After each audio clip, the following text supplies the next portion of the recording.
Okay, so I'm going to talk about some work I've done with my colleagues in the computer science department at Dartmouth and at Thayer School of Engineering and the Geisel School of Medicine. So I'm interested in wearable sensing systems and in particular how they can be used in the context of mobile health. And what that means is how can we use these systems to help monitor a person's health for both personal and medical reasons. And I'm sure many of us are very familiar with these kind of systems, but if you're not, this is sort of the ecosystem that's out there. And basically, there's just a bunch of sensors that a person could wear, and that would sense themselves or perhaps the environment that they're in.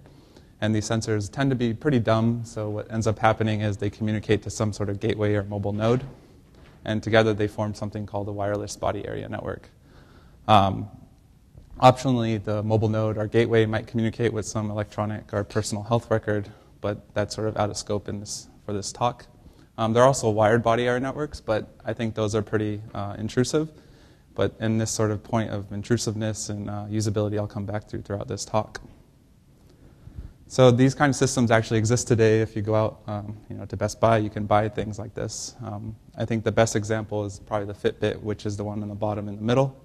And what this allows you to do is sort of monitor your activity throughout the day. So this is things like the number of steps you've taken, distance traveled, sleeping patterns, and calories burned.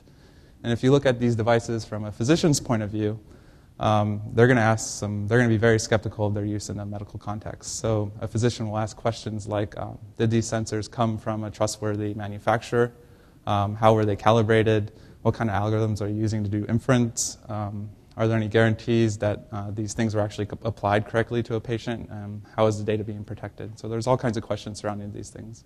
But in this talk, I want to really focus on one particular problem, and that is how can we provide some assurance or some kind of assurance that these devices are actually sensing the person that they're claiming to be sensing. So in the case of the Fitbit, when you buy this thing, you go online and register it to yourself, and it's sort of statically associated with you. And even though it may be employing some cryptographic means to maintain that association, I could always give it to you, and you could put it on yourself, and suddenly it would be collecting data about you, but it would be labeling it as my data. And that's a bad thing. It might not be so bad in the case of a pedometer like the Fitbit, but you can imagine scenarios and sensors where this would be an issue. So when thinking about solutions to these kind of problems, it's always important to keep in mind this usability requirement. And this is very important because when it comes to these kind of devices, they're often targeted at populations that, like the elderly, the young, the ill, or disabled.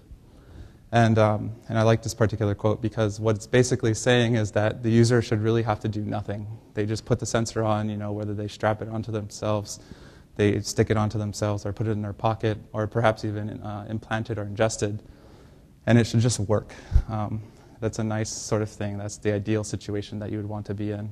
And sometimes, though, however, a device might actually require sort of some input from the user, but the focus should really be on minimizing that those kind of operations. And I believe this ability to operate unobtrusively and sort of collect this in situ data throughout and really integrate into a person's life will be vital to the success of these kind of systems.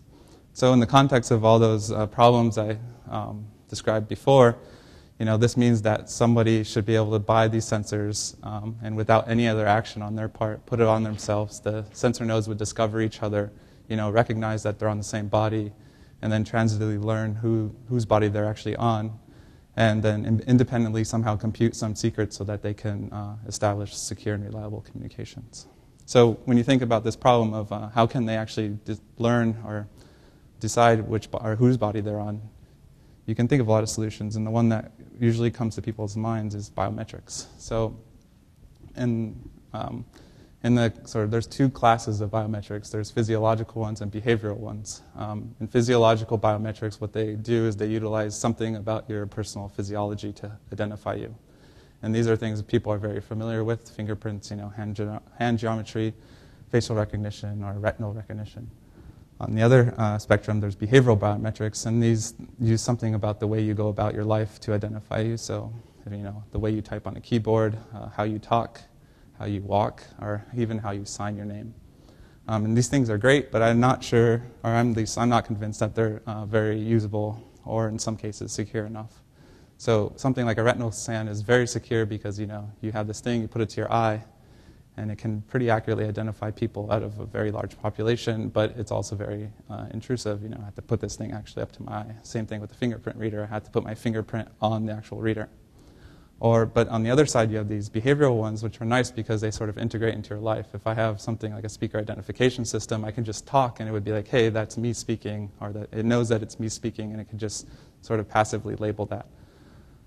But that brings up a problem. I just record your voice, play it back, and it suddenly thinks, you're there, even though you're not. And people have got around these things, or found solutions to these problems. And what ends up happening is, we want sort of a combination of some properties of the physiological and another property of the behavioral one. So I call those two things a passive biometric.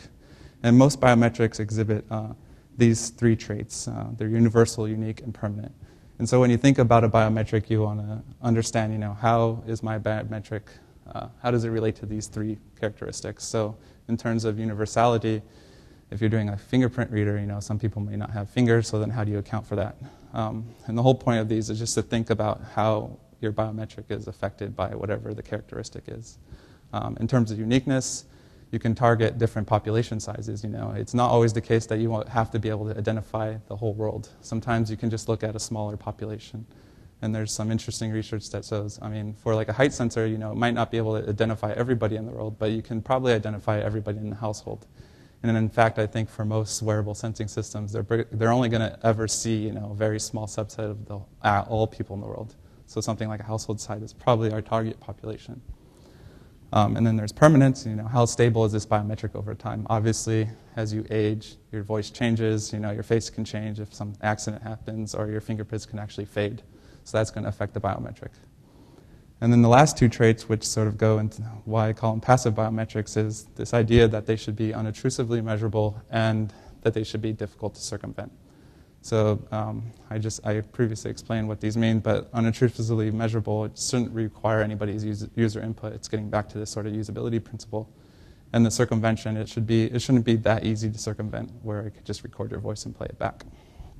So in the context of this talk, I'm going to focus mostly on uniqueness, the unobtrusiveness, and the difficult to circumvent aspects, and the last two are kind of future work. So we propose using bioimpedance, and if you don't know what bioimpedance is, if you ever used a scale that sort of tells your body composition, that was using bioimpedance. Basically, they can relate how bioimpedance relates to fat content. So bioimpedance is a physiological property related to the tissue's resistance to electrical current flow, and also its ability to store charge. And it's a function of three things. So you have the tissue itself, things like, is there blood, fat, muscle, bone? What is the state of the actual tissue?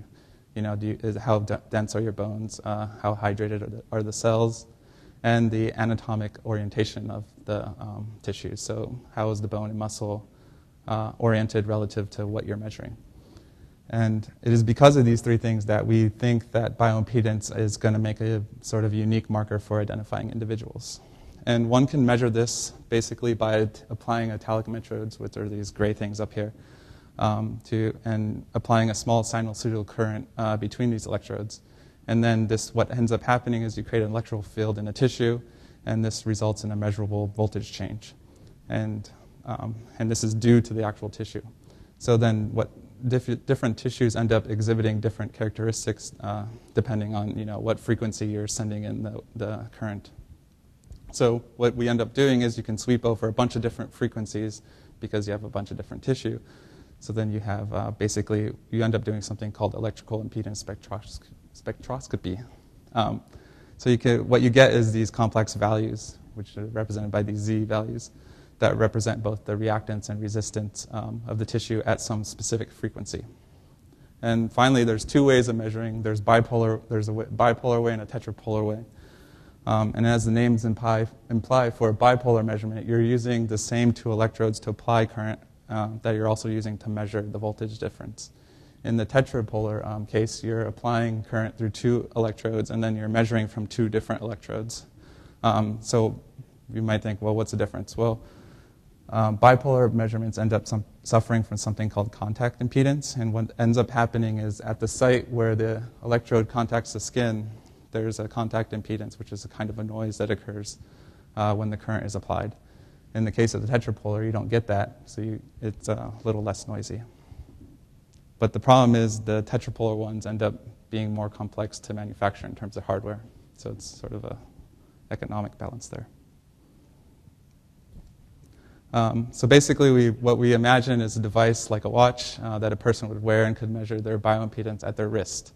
And this is, unfortunately, a device we had. It's very large. You cannot wear this. But that's an engineering problem that we're trying to solve. So what we ended up doing is a person would put on this bracelet in the bottom right, and it has 8 electrodes. And they would ask me to keep their arm still for about 20 minutes while we collected all this data from them.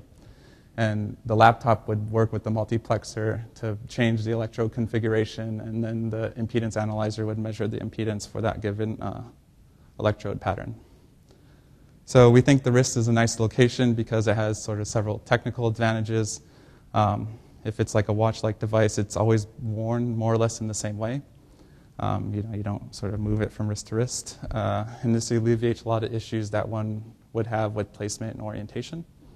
And then second, you can instrument a watch or some watch-like device to actually detect when it is put on a person, because you can have electrical circuit completed when it's clasped together. And this is nice because you can save energy and only do recognition when you believe the device is actually on a person, or at least clasped together. And then by virtue of actually being a watch, it has contact with the person's skin, which is what a property we need. Otherwise, we wouldn't actually be able to get the bioimpedance. And so there are some other advantages, and we talk about this in our paper called Amulet. So we're interested in this wrist-worn device. And in terms of the anatomy at the wrist, there are skeletal bones, the radius and ulna, arteries, veins, nerves, muscle, fat, and skin, and all kinds of fluids in there. And over the frequency ranges of 10 kilohertz to 10 megahertz, others have reported that bioimpedance is relatively stable for both bone and fat tissue. However, in muscle, skin, and blood, the values increase monotonically with frequency. So from person to person, wrist sizes will vary, obviously, and skin thickness in accordance, and water content, bone size, vascular size, and locations, and fat content. And all of these sort of features of the anatomy of the wrist will contribute to the actual impedance value measured. So for example, if I have a larger wrist than you, this is going to change the configuration of where the electrodes are actually on my wrist. And then as a result, or because you have a larger wrist, the distribution of the tissues is also going to be different as well. And so we hypothesized then this is sort of a unique feature of everybody's wrists, or it should be unique to you. So yeah, as I said, we used 8 electrodes, and this is sort of the numbering scheme we used. So when we measure bioimpedance, we get this complex value, and that represents the resistance and reactance of the tissue. And what we see here is basically 5 curves from one person's particular measurements for a specific electrode pattern. We measured the impedances at logarithmically spaced frequencies from 10 kilohertz to 10 megahertz, and this results in these curves.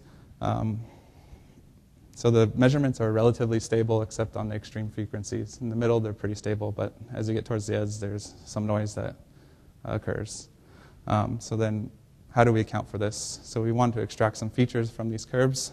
So the first 6 features that we do is basically we fit a line in logarithmic space to both the resistance, the reactance, and the magnitude curves.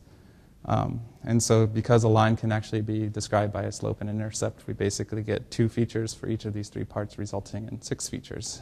And then finally, we add a 7th feature, which is the maximum magnitude over all frequencies. And we chose this because when I was looking at the data, it seemed like everybody seemed to exhibit a pretty unique maxima.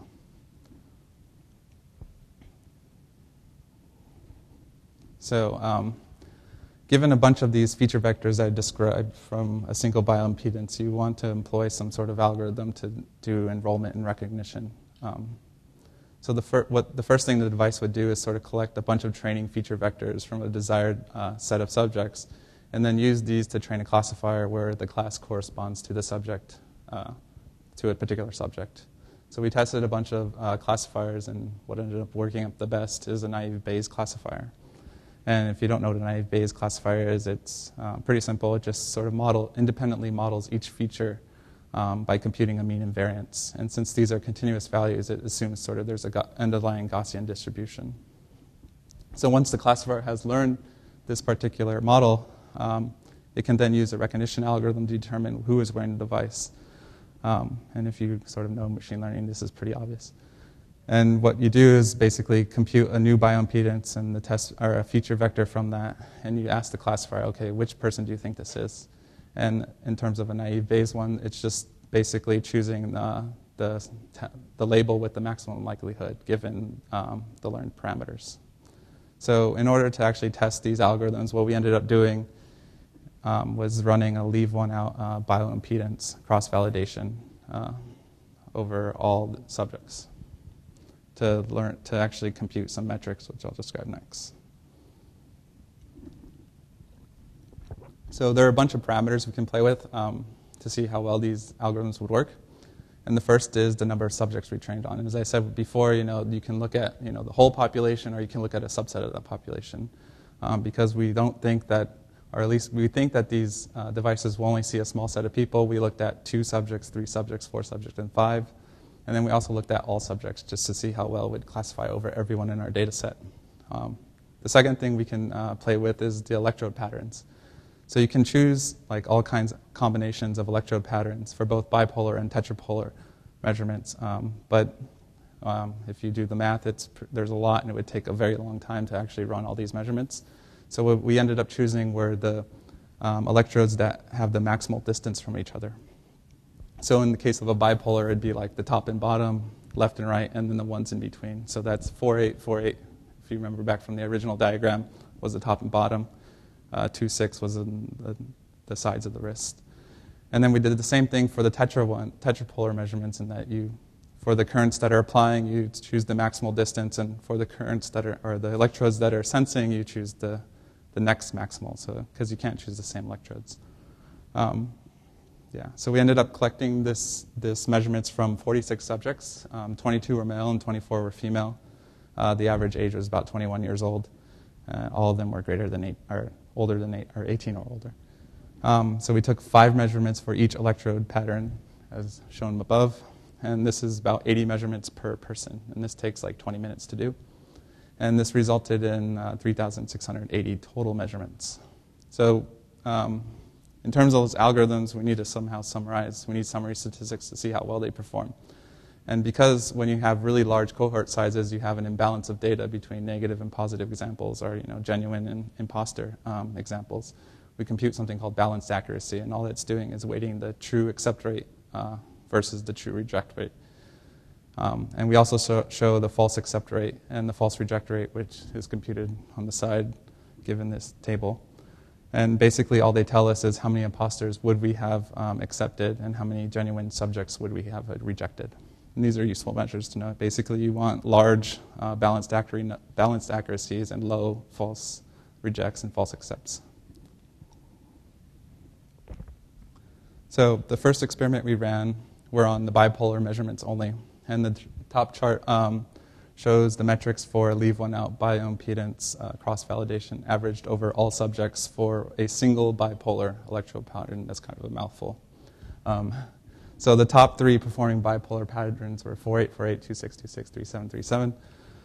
And in the bottom chart, we did it for multiple patterns. So basically, we can measure, multiple bioimpedance measures and then concatenate them together into sort of a super feature vector and do classification or enrollment and verification on that as well. And again, you see, if you notice the patterns, they tend to be the top and bottom and left and right of your wrist, which is interesting because, this is that's where it has to travel through the maximal amount of tissue and diversity of tissue, actually, because on the sides you go through the bone, the ulnus, and both the radius. When you go on the top and bottom, you're sort of going through most of the fat. So for each chart, the numbers at the bottom represent the cohort size, so 2, 3, 4, 5, and then all the subjects. And as the cohort size increases, you would expect the recognition rates to go down, and they do. Then the differences between the single and multiple pattern are pretty negligible. There's not much difference. So if you're going to build something that uses bipolar measurements, it's probably best just to go with a single bipolar measurement. So then we did the same thing with the tetrapolar measurements, and we see some of the same things. There's not much difference between using multiple tetrapolar patterns versus using a single tetrapolar pattern. But if you do use multiple, your false accept rates tend to go down, which for certain applications might be a good thing. So you should probably use multiple tetrapolar measurements in that case. So compared to the previous slide, these results are more or less the same, with except for the lowering in the false accepts. And we basically get about 85% recognition accuracy. And since bipolar measurements can be done with cheaper hardware, it's probably better to go with bipolar measurements until we can improve these recognition rates for tetrapolar measurements.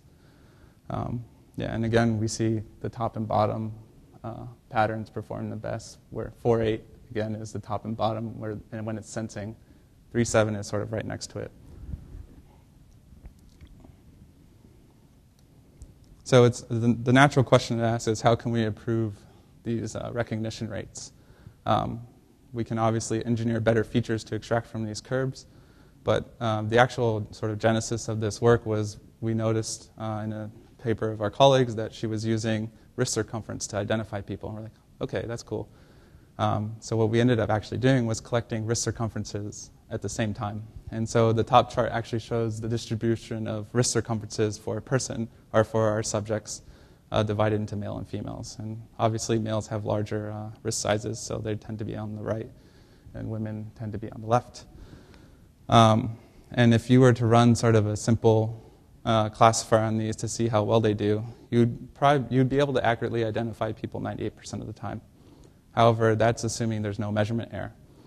So then what happens if you actually induce a measurement error? Well, we didn't take multiple measurements of people. We only took one measurement. So what we ended up doing is choosing 10 linearly spaced measurements, or computing 10 linearly spaced measurements for some desired error measurement. And that's what these 0, 1, 5, and 10. It's in millimeters. So if you had 5 millimeters of error, you would get whatever you would assume the measurement we took was the mean, and just compute from there. So even with something like a modest increase in 1 millimeter of measurement error, your recognition rates would quickly drop to like 54% over all subjects. So this implies that for small cohorts, this wrist circumference is a pretty good distinguisher, but for larger cohorts, it just would not work. So then what we ended up doing was combining these two things together. So basically, you would compute the bioimpedance features and then concatenate on their wrist circumference measurement as well. And so here we show the same measures for a cohort size of 5 subjects with both bipolar and tetrapolar measurements. And so when combined together, what ends up happening is the false reject rate and false accept rates fall compared to the previous slide. And so if you wanted to build a device that can measure both the wrist circumference and bioimpedance, which you might be able to do to measure wrist circumference if you use a strain gauge of some sort, we think this kind of device would be ideal for mobile health applications, and especially for larger cohort sizes because of the lower false accept rates. So in summary, we collected a bunch of wrist bioimpedance and circumferences from about 46 subjects, and we used this naive Bayes classifier to accurately identify subjects 85% of the time. We're using a single bipolar electrode pattern. You can boost this to 90% if you just add wrist circumference as an additional feature. And sort of the remaining work here is to actually understand how this biometric would change over time. It's something we don't know.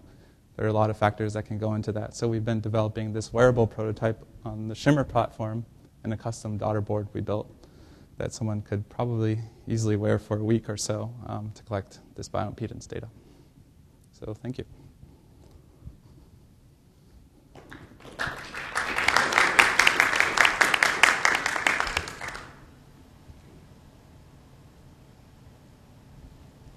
Go ahead.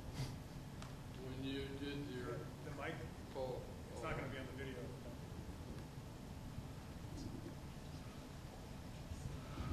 When you did your cohort studies, for example, anything less than 46, which I take to be your subject pool, Yeah.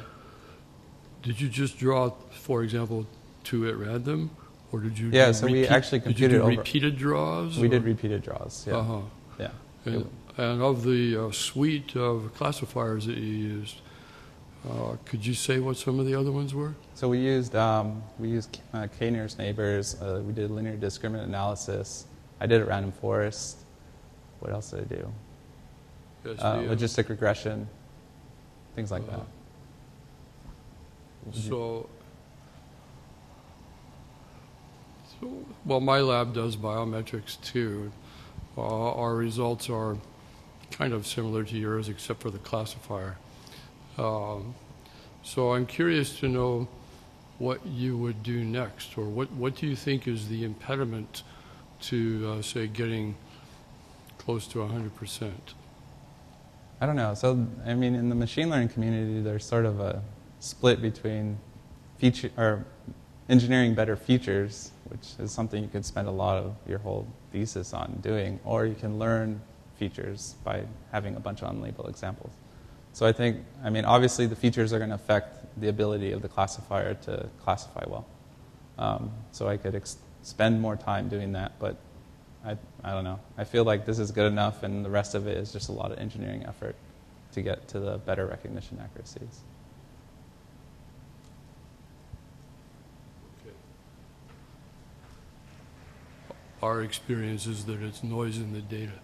Yeah, it's also noisy. So then, but that's also an engineering problem, I think, in a lot of ways. So if we could get the better features to do for, because the tetra-polar measurements have lower noise, and we can engineer better features from those measurements, then we'd probably get better recognition rates. But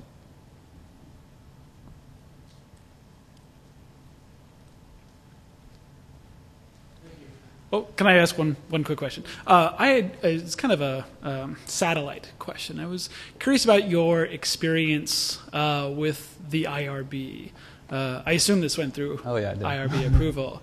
Yeah, this is something that I think is maybe a little new to computer scientists, and I assume affects a lot of people in this room.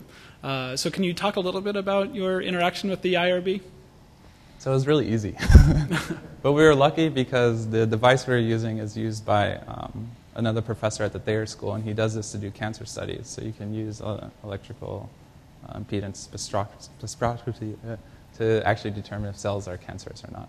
And he's used this on people before, and the IRB has already approved that. So basically we said, well, we've used this device before in the context of this study, so and you've already approved that, so you should approve this as well. And they did, and in fact, it was very minimal effort to get it approved. And the current we're applying is like, if you ever stuck a 9-volt battery to your tongue, it's less than that, so you wouldn't even feel it. I see. Yeah. And your 46 subjects were Dartmouth students? Yeah, they're all, yeah. Did you feel there was any biasing there? I mean... No, because, so if you think about it, so if our target population is like a family, you're going to have a diversity of ages, and our population is very homogeneous, so it makes it more difficult to actually recognize who you are or identify the subjects.